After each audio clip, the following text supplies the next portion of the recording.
அனைவருக்கும் வணக்கம். நான் வைத்தியர் அன்பாஸ் ஃபாரூக், அரச மருத்துவ அதிகாரிகள் சங்கத்தின் ஊடகக்குழு உறுப்பினர். உங்களுக்கு தெரியும், தற்பொழுது சாவகச்சேரி ஆதார வைத்தியசாலையில் ஒரு பெரிய பிரச்சினை நிலவிக் கொண்டிருக்கின்றது.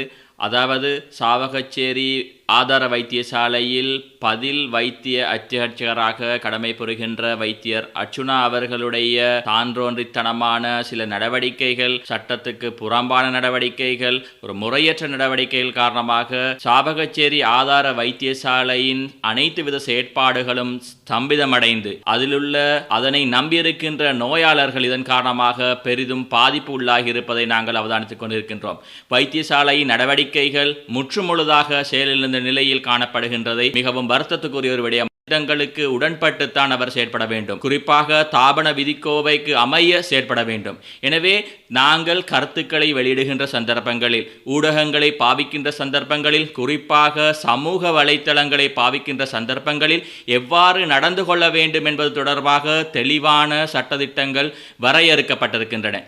எனவே நிர்வாகத்துறையில் இருக்கின்ற இவ்வாறு வைத்திய அத்தியட்சகராக கடமை புரிகின்ற என்ற ரீதியில் இவ்வாறு நிர்வாகத்துறையில் இருக்கின்ற ஒரு நபர் இவ்வாறான தாபன விதிக்கோவைக்கு அமைய தன்னுடைய செயற்பாடுகளை மேற்கொண்டிருக்க வேண்டும். அவ்வாறு செயற்படாததன் விளைவாக தற்பொழுது இந்த சாவகச்சேரி ஆதார வைத்தியசாலையில் ஒரு இக்கட்டான சூழ்நிலை, ஒரு சுமூகமான வைத்தியசாலை நடவடிக்கைகளை கொண்டு செல்ல முடியாத ஒரு சூழ்நிலை நிலவி காணப்படுகின்றது. இதன் காரணமாகத்தான் இந்த வைத்தியசாலையில் கடமை புரிகின்ற வைத்தியர்களுக்கு பாதுகாப்பாக தங்களுடைய வேலைகளை